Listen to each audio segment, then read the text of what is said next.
managing editor here at Busted She. These are my two oldest, James and Maureen, and I have one of my longest friends and writers here at Busted She. Bobby, will you introduce yourself and that handsome young man next to you? Tell everybody.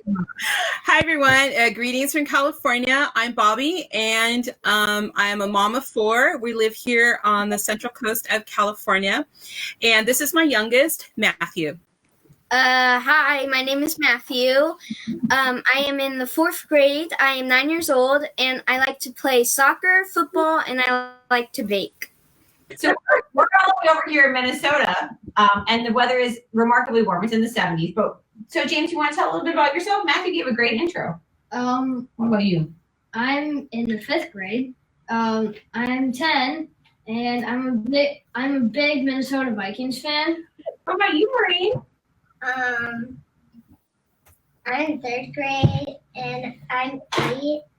I like dolls, baseball, dollhouse, reading, math, history. Whoa! Science. This is awesome. Guys, what we're here to talk about is Maranatha. Bobby and I wanted to hop on. I mean, not only so our kids could meet, because I feel like they would really get along, but also because our children are probably the biggest fans of the Maranatha Kids book, which is the book we put out for the very first time.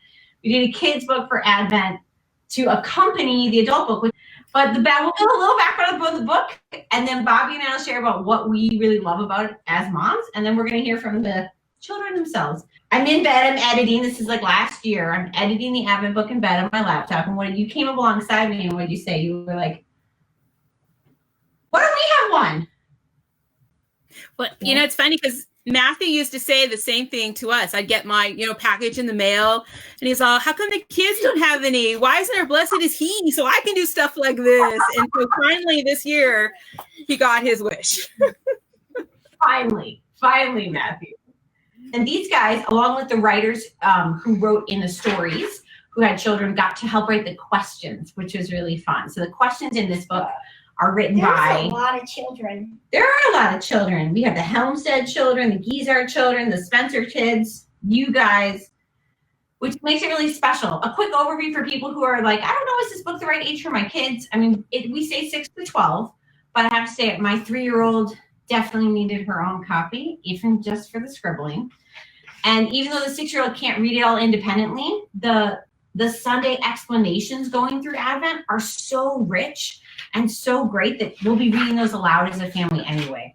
There's a little think about on Sundays from Susanna Spencer. And even if your kiddo is a little bit young, they would love it. And even if your kiddo is a little bit old to not really want coloring pages necessarily, or not necessarily want the other activities, I think even older than 12 could really appreciate like the depth that's in there. I agree, because I gave the book to my 13-year-old to look through it, and he's in 7th grade. And so he said, well, he wouldn't do coloring pages or anything like that. He said that the think abouts and the scripture were actually really good, and something that he could even, answer those questions and go more in depth. So even if they're a little bit on the older side, I still think if you're doing it as a family, the younger ones could, focus more on the coloring and that, but the older ones definitely, even I was looking at some of them thinking, wow, I could even really get into answering some of these questions and really delving deeper into the scripture. So the scripture and the questions, are ageless, that they can go either way. And then of course it's nice because when you have the little ones, they can still, draw and color and do all that kind of stuff. Yeah, absolutely. Yeah. And then the different activities, even from, because every Monday, Wednesday, Friday, right, is read scripture, and then you have 3 sets of questions. But then I heard somebody say earlier, this was one of their favorite parts. Matthew, what do you think? Yep, that was one of my favorite parts. What's it called? It's called rewrite the verse. I like it because I really wanted to know scripture by heart. So then each time I can write like this scripture, and then I can like study it, and then eventually I know it by heart if I study it. So I think that's pretty cool, and that's something that I've been wanting to improve right now. Yeah, and something we were chatting about, your mom and I, Matthew, is that it can be really hard to find as a mom, like, I'm going to go and find all the scripture for the Advent season my child should learn, and then I'm going to put it somewhere in the house that's not going to get lost or destroyed. And then my child is going to remember every day or, once a week to sit down and do that thing. But what's your take, Bobby? You have all the way from adult down to fourth grade. You're parenting a broad spectrum of kiddos. What's in this book you feel like for the kids in our community? Well, I think exactly what you're saying, because of course, during Advent, you want to keep the focus on, preparing your heart for Christ. And it's just so easy with, even myself, the decorations and the presents and being busy and the kids wanting to make their lists and what they're going to get and what toys and all this stuff. And so to really kind of remind ourselves of what the season's about and, preparing your hearts. And instead of me having to think, okay, like for example, before this came out, I would think, okay, well, what should we do? Maybe on week 1, we can do this, we can do that. Week 2, we can do this. But now I don't have to worry about it. It's all there, Monday through the whole week, really.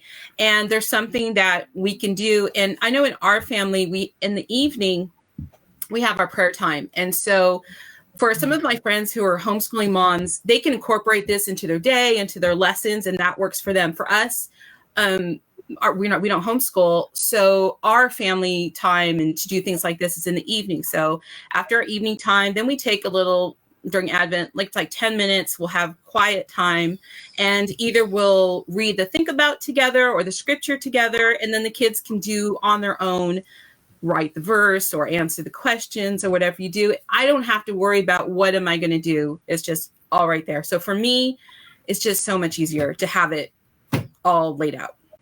Yeah. Yes. And I feel like I'll also have the accountability, because when the kids pull out their books, I'll need to make sure that I've done it. Exactly. Yeah. And then I know in my head, okay, this is our devoted time, and I don't let other things get in the way, because it's not just me. They're all counting on this time to spend as a family. So we kind of look out for each other and are, I don't know what you want to say. We're accountable to each other and making sure we have the family time, Oh, I absolutely, I love that. And I think too that every person in the family is going to like something different about the book. And since the activities vary, there's some staples like write the verse every week, but then the activities on weekends shift for the kids. So what do you got? What are your favorite ones? Oh, you picked yours out. This thing. All right, this one. Why do you like that one? It's where you get to, it's Messiah, and then you write a word for each letter of the word Messiah. Why did you pick that one, James? Because it's a variable, so it's not dead set. Like if you're answering questions, there's like a small range of things you can do. But with this, it's broad, so you can just come up with an adjective. You're just gonna go crazy on it. Bree, what did you find a favorite one? I like the coloring pages, and I also like the questions. Oh, you like the questions too.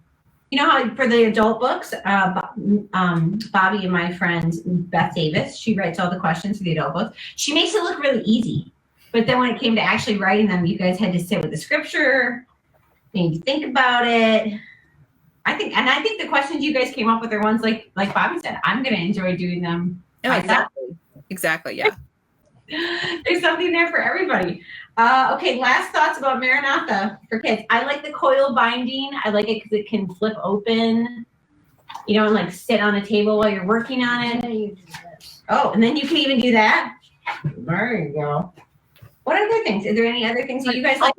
That it's sturdy. It's not this bendy kind, that it's a hardcover, because especially the ones with the little kiddos, it'll last a lot longer. Matthew, do you have any last thoughts about Maranatha? What are you excited about? What do you think other kids will get excited about when they get their copy?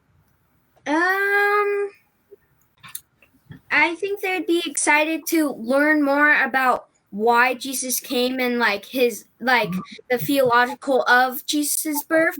So then they know why he came and how and what place he was born in. And I think that would be really cool. Yeah, because our friend Susanna, the essays that she wrote in here, they really give you detail. They really give you information. They don't treat you like, oh, you're a little kid, we're going to make it really simple and dumb it down for you. They treat you like, well, you get to jump in with the adults. You get to learn about these big topics. Yeah, I was impressed with that because it wasn't just very simple. You as a parent, you could make it simple for your younger ones, but it actually went pretty deep as far as much as the kids, depending on where they are, learning all this stuff, they can go as deep as they wanted as they're reading it. Well, Bob and Matthew, thanks so much for coming on with us and chatting about the book. And we're really excited to do this with all of y'all listening. If you have questions, just drop them in the box. I'll come back and respond. But we are excited to go through Advent as a family and to learn more about who Jesus is and why he came to save us. Exactly. We feel the same way. All right, you guys. Talk to you soon. Bye, guys. Great to see you.